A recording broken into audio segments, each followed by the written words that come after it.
Why? Why? If you have T-Mobile 5G home internet, you might be hearing this Why? a lot. Why? Every time your internet slows down during the busiest hours. Why? Why? Because your network gives priority to cell phone users. Why? Good question. Why not switch to Cox Internet with 2 times faster download speeds than T-Mobile 5G home internet during peak hours? Okay. Stop the whys and visit cox.com/5G home for details. T-Mobile prioritizes certain T-Mobile phone users over home internet users during times of congestion. The South Dakota Stories, Volume 5. South Dakota seemed like the perfect place to unplug. But I ended up connecting to the world around me. A world where each sunset was painted, where I felt adventure's pulse with every step, and where cold water trickling, pine swaying, and grunting bison became my favorite soundtracks. I just wish I didn't have to leave. There's so much South Dakota, so little time. Welcome to our special live Q&A here at the NFL Combine with Giants General Manager Joe Schoen. I am John Schmelk. She is Madeline Burke. It's all brought to you by Hellmann's. A Giant fan score a taste touchdown with Hellmann's, the official mayonnaise of the New York Giants. Joe, you just got off of the podium doing a side session with the local media as well. You kind of did the runaround with Sirius and everything this morning.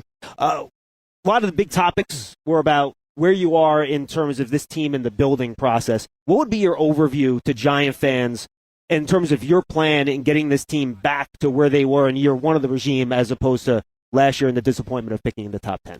Yeah, I would say we're heading in the right direction. Just when you reflect back on the depth chart when we got here to where we are now and some of the pieces that we've added, and again, it takes time, whether it was salary cap restraint the first couple years we were here and the amount of dead money we had the first 2 years, and then the draft capital. There's only so much you can do with the resources you have. So I think if you look at the past 2 drafts, whether starters or role players, free agency last year, some of the players we were able to sign, but then also the retention of our own. Some of those deals we did last year, some really good young players. So again, is there room for growth? And we've got a lot of work to do. Absolutely. Reflecting on the process, where we are and where we are now, I'd say we're better off than where we were, and we're going to continue to build it the right way. And I understand the urgency in year 3 and ramp it up, but it takes time to build these things. And I just told somebody we didn't win a playoff game in Buffalo until year 4, but there was a plan in place, and now you see sustained success. So it takes time. We're going to do it. Nobody wants to win more than me and Dave's, and we're going to do everything we can, but there's a right way to build it. We're going to continue to focus on that plan. We are taking your things. Oh, go ahead. I was going to tell fans you're taking your questions at 201-939-4513. Reply to the Giants tweet on Twitter about the live Q&A. We'll take questions from there, and we'll monitor some questions from YouTube as well. Madeline, go ahead. I'm sorry. Oh, that's all right. And one of the things that you talked about earlier that came up on the podium is just the pleasant surprise that is this year's salary cap number. I know that you guys as a staff were addressing it in a more conservative way. That's got to change a lot of the approach of how you guys look at free agency, the franchise tag, the transition tag. And as we're starting to get questions from fans, one of the questions that we're getting from Met South Florida, she says, what is the team's biggest need going into free agency and the draft? And I just throw in how this salary cap kind of changes that. Yeah, I would say the salary cap, the way we were mapping out the offseason, we were pretty conservative in our approach, and I like to do that. That way, if it comes in more than we think, it's a pleasant surprise. But I don't think anybody could have anticipated it was going to go where it went, right, which was great. So we're going to recalibrate, look at our plans now that we have the additional funds. We're still going to be smart with the way the way we're operating, and we still want to stay in good cap health. Kind of look at it in a 3-year window. But in terms of our biggest needs, we have several needs. I mean, we're looking for good football players that fit our culture, and whether it's guys we're going to draft or players that we sign outside the building, we're going to do our homework and make sure the right fits for us. So we have multiple needs. Again, over time, free agency will help develop the plan towards the draft in terms of what priorities are then. 2 to 3 weeks from now, the roster will look completely different based on what we do in free agency. Yeah. You ready to take some phone calls, Joe? Yeah, absolutely. All right, let's do it. 201-939-4513. Giant fans, get on the line. Again, one quick question. We're going to cut you off. No follow-ups. We want to get in as many callers as we possibly can. Let's lead it off with Brandon in Long Island. Brandon, you're on with Giants General Manager Joe Schoen. Go ahead. Hey, Joe. Thanks for taking the time. I had a question about bringing in Bowen as the new defensive coordinator and switching up the scheme. How does that affect your evaluation of the players that you're looking to bring in as well as the guys on the roster now? Yeah, I appreciate the question, and this was brought up a little bit earlier. When I was a young scout, Bill Parcells used to say, if I bring in good football players, whether you draft them or sign them, don't ever draft somebody or sign somebody. It's just scheme specific, specifically if you're going to draft them and you have them for 4 to 5 years. So we've kind of kept that philosophy in mind throughout the draft since I've been here. So there really aren't any guys on our defense that are scheme specific. There's versatility. If we would have went to a 4-3, those guys could still play that along with our cover guys, or if we stayed in a 3-4. So it really won't affect any of the players that are on the current roster. They'll be able to play in Shane Bowen's system, and he's a bright young coach. They had a lot of success in Tennessee, and we played against him when I was in Buffalo for 3 or 4 years in a row, and really tough physical group that's fast and plays smart. Yeah, at the same time, just to follow up, I remember you spoke about this when Wink was here, getting an idea of the players that he likes and would be most effective as his system. So obviously you're going to balance being able to play in multiple spots, but at the same time, you're going to try to get players that he thinks he needs to be successful this year as well. Absolutely, right? Yeah. And philosophically, Wink preferred more run stoppers on first and second down. Let's get to third down where we can do the exotics and blitz and all that stuff, where Shane's philosophy is going to be a little bit more, let's get after the passer. Like we'll stop the run on the way to the passer, and going to look for more edge guys and ability to rush the passer versus stopping the run is still going to be important. It's always going to be important, but in terms of how you're prioritizing those, you may flip those in the new scheme. Well, and as you mentioned, too, to that point, last year, right before the draft, you mentioned that was something that had changed the way you approached the draft, like learning what your coaches prioritize. Having a couple of years as a general manager under your belt, does it make it easier to kind of absorb those things and prioritize those things as you look at the draft and free agency? Yeah, that's never easy because you don't want to draft a player that the coaches don't want. Right. But that's what your personnel staff does. And there are discrepancies. We're going to like players that maybe the coaching staff, they don't like. But we know they're good players. So trying to be delicate in how you handle those situations, you try to bring them your way or on board.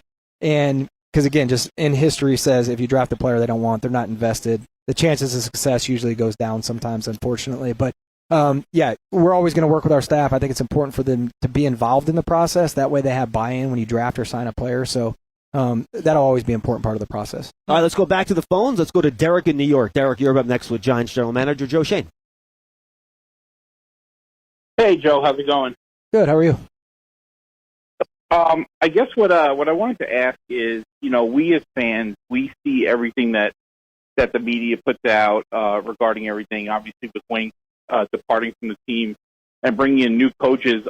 What's your plan as far as, do you plan to bring the coaching staff, get the entire coaching staff together to have a conversation, to have a productive year coming up? Because it seemed like towards the end of the season there was a lot of heartbreak, and it seemed like a lot of the coaches were ready to depart from the team. Thanks, no, I appreciate the question. Again, we still competed till the end. I mean, the Rams made the playoffs. We were in that game till the end. We beat the Eagles. We took them to the end when we played there. So, the perception outside and the reality inside, sometimes there's a gap there, and some of those articles come from sources that, have an agenda. So, again, maybe the truth's somewhere in the middle. But, again, we like the staff that Dave's brought in, a lot of good coaches, good teammates that we're going to get along. And we're on to 2024. 2023 is in the past, and not only Dave's, but myself as a leader and how we did things the first time we went through adversity, we're all going to learn and grow from those situations. And that's what we need to do. So when we reflect on that, we'll grow, we'll get better, and the organization as a whole will be better as we move forward. I got 3 questions here via email, Joe. They're all quarterback related, so I'm going to try to combine them into one for you. Would you be willing to draft a quarterback in the first round or even trade up for one?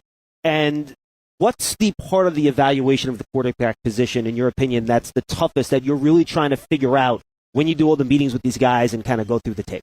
Yeah, in terms of the draft, we're going to look at every position in the first round. We're not going to preclude it. We have a lot of needs on this team. So we're going to look at every position. I'm not going to single one out. We're going to do our homework on all of those positions at the combine, spring, pro days, privates, whatever it may be. We're going to do the work. And then what was your second question? In terms of evaluating the quarterback position, it's so hard. What's the most difficult thing about trying to figure out how these guys will translate from their college system to the NFL and how you try to sort that out? Yeah, it's the person, because we can all watch the tape and that's a good throw. He anticipates, but getting them in the classroom, how they learn, and then who they are as people.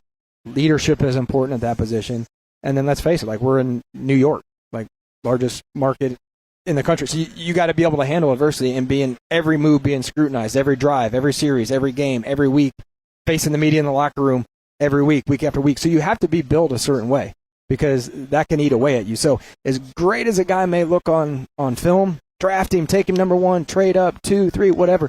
If the makeup isn't right and it's going to eat him up and spit him out, you got to be right on that too, because you can be as talented as you want, But if you can't handle the pressure of the market or what comes with leading a team, there's a high fail factor. Well, one follow-up on that before we move off the quarterback spot. When you watch the playoffs this year, Joe, you saw the last 8 teams, the high level of play, right? Like, these guys are superheroes. Josh Allen, Patrick Mahomes, even, just go around the league. How important is it to continue to, in the league now, to have that elite level of quarterback play to compete for a Super Bowl? Is it even possible to do it without having that elite play now? Yeah, there's only so many of those guys walking this earth. Well, of course, it's very hard, unfortunately, but, I mean, we have a guy on our roster that played at that level at Minnesota last year. Absolutely. In a road playoff game. That's still young. So, for sure. Again, it's in there. And, again, I think it's everybody's, hyper-focused on the quarterback position, which I understand. But you also have to build a team. Like, look at Brock Purdy, Mr. Irrelevant, and you can't tell me there's a team. I mean, put his talent that's around him, Hall of Fame left tackle, the receivers they have, the running back they have, like,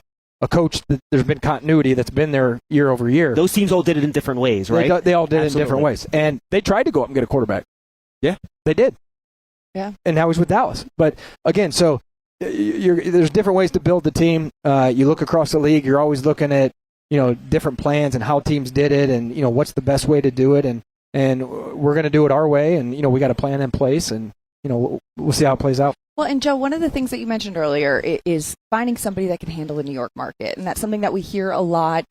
It's talked about a lot. And that the perception of what that means, I think, is taken different ways. How do you evaluate if someone can handle that pressure? Because there's different levels of the way players receive and handle pressure. So what do you get from a sense of an interview or the way that they have handled themselves that says, yes, this guy has the makeup and the moxie to do it? Yeah, man, that's a great question, and it's hard to quantify that. Okay, now you can look at the players and say, okay, this guy played, let's say, Caleb Williams at USC. Well, he was in LA, which is a big market, or right. If you're at Oklahoma or Alabama, that's the NFL team within the state. But right. Again, some of these players you're talking about that high in the draft really haven't faced adversity. Right. They've been number 1 recruits, 5 stars, started early in their career, had tremendous success. So they may not know how they're going to react when adversity strikes, right. because a lot of them haven't experienced that. Some of these guys have only lost 2 games in their entire career. Exactly. And then, how much are they on social media? All these kids are on it all the time. Are you going to read what people are saying? And they're humans. So that can begin to eat and erode at young men, and it can affect their psyche and their play. And it's just a different ball game when you're evaluating these kids. And once they get in the building, part of the onboarding process, we try to give as much support as we can. Yeah. Let's go back to the phones. Let's go to James in New York. James, you're up next with Giants General Manager Joe Schoen. Hey, Joe. I was wondering, are you into the free agents? Like, do you really look into the free agents this year? On the Giants or outside the Giants? Like, outside the Giants. Like, yeah, absolutely. Yeah, absolutely. Thank you, James. Just to follow up then, you talk about position value in the draft, right? And you want to target the guys at the high-value positions to get them a better contract to save money, right? Mm-hmm. So the opposite of that would be, and I think we maybe saw this with Bobby Okereke last year, the positions where the tag isn't as high and the overall top salary of the spots aren't as big, are you more likely to go at those positions through free agency just because it's more manageable from an economic standpoint? Yeah, it depends. And again, there's a lot of unknowns in free agency because you don't get to do a physical with the kids. You don't get to see them on a daily basis in terms of how their work ethic, play through pain, how they practice. A lot of those, there's uncertainty in free agency. Where the draft, we get to spend a lot of time with these kids. So when you're going to spend a high dollar amount in free agency, you better know what you're getting. Yeah. And it's hard. There's risk involved. Sure. And, it's happened here in the past with high dollar free agents and all over the league. So there's a lot of risk involved. And I think spending time with these prospects now isn't just for this draft, but down the road. It's, okay, yeah, we spent a lot of time with him coming out in the draft. He'd be our type of guy. We spent a lot of time with him. So it's not just, for this year's draft when you're spending time with these kids. It's down the road in free agency as well. And speaking of knowing what you're getting, one of the things that you might actually just experience right now is somebody who calls into the Giants programming quite a bit. And he is on the line right now with a question as we go back to the phone lines. Charlie from Portland, Maine. Big Giants fan, longtime caller. Charlie, you're on the line with Giants GM Joe Schoen. What do you got? Pleasure to talk to you. This might be a little friendly fire. I know every time someone talks about Daniel Jones, they talk about the Minnesota game, but I can bring up 20 other games when he wasn't very good at all, like the Dallas game when it was 40-0, the Philadelphia divisional game when he was god-awful. What do you see in this guy? I don't get it, especially he's got 2 neck injuries, ACL, had concussions. How can you move on with this guy? Thank you, Charlie. Thanks for the call, Charlie. No, I appreciate the question. What I see is a young man that has all the physical tools and athleticism to play the quarterback in the NFL. I think there's some circumstances that were out of his control, and some of that's on me in terms of bringing talent in on the offensive line or depth when injuries occur where he can have some success. And listen, Daniel's played well in some important games. And again, we have faith in Daniel. And again, when he gets back healthy, the expectation is he'll be the starter, and we're going to continue to try to surround him with the best supporting cast that we can so he can have success. All right, we're going to squeeze in Arnold in Woodland Park. He's been holding since the start of the show. Arnold, I wanted to get you in with Joe real quick. What do you got for Joe? How's it going, Joe? I just wanted to ask about Saquon Barkley. I think that he's a generational talent. I wanted to know how much do you factor in the market value being an all-time low for running back? I mean, what are the plans if you don't sign Saquon to get a running back way worse for a little bit less, or to plan on hit on one on the draft? Yeah, I think it's a deep free agent market if you look at it. There's plenty of guys out there there were 3 of them that were franchised last year that'll be on the market. You have Austin Eckler, you have Devin Singletary, Zach Moss. Like it's a long list if you look it up. So again, whether you compare their stats or whatever it may be, we take that into account. No different if you're going to go sell a house, or you're going to sell your own house. You're going to look at comps, and that's how we come up with value. You look at comps around the league based on age, production, and then you come up with a value that you're happy with. And if you can get a deal done, you do. If not, you look elsewhere. Joe, we're going to wrap up. The final question before we say goodbye. No one asked about wide receivers in this little Q&A we did here. How much do you consider wide receiver a force multiplier position, where if you have a guy at that spot that's really good and you force defenses to adjust to that player, like you guys had with Stephon Diggs in Buffalo, right? Yep. Do you believe in that philosophy in terms of having a really big-time player at that position? Yeah, as many offensive weapons as you can, it helps. And, again, when we added Steph, Josh's game really took off. But we also had a lot of success with complementary pieces like Cole Beasley and John Brown. So I like the group we have. They have a different skill set. You have Jalen, who can take the top off the defense. You have Wandell, who really came on at the end of the year. And Slayton's been steady Eddie since he's been here in terms of, you know what you're getting. So adding another receiver, it's definitely in the mix. But, again, we have enough needs that we're going to look, across the board, left and right, and take the best player for the Giants. Joe, this was great. Thank you so much for doing it. Thank you so Giants much General for taking Manager the time. Joe Schoen, our live Q&A brought to you by Hellman's. Thank you for being with us. Stay tuned to all of our coverage of the NFL Combine from Indianapolis all week long. Thanks for being with us. We'll see you next time, everybody. Why? If you have T-Mobile 5G home internet, you might be hearing this Why? a lot. Why? Every time your internet slows down during the busiest hours. Why? Because your network gives priority to cell phone users. Why? Good question. Why not switch to Cox Internet with 2 times faster download speeds than T-Mobile 5G home internet during peak hours? Okay. Stop the whys and visit cox.com/5G home for details. T-Mobile prioritizes certain T-Mobile phone users over home internet users during times of congestion. The South Dakota Stories, Volume 5. South Dakota seemed like the perfect place to unplug. But I ended up connecting to the world around me. A world where each sunset was painted, where I felt adventure's pulse with every step, and where cold water trickling, pine swaying, and grunting bison became my favorite soundtracks. I just wish I didn't have to leave. There's so much South Dakota, so little time.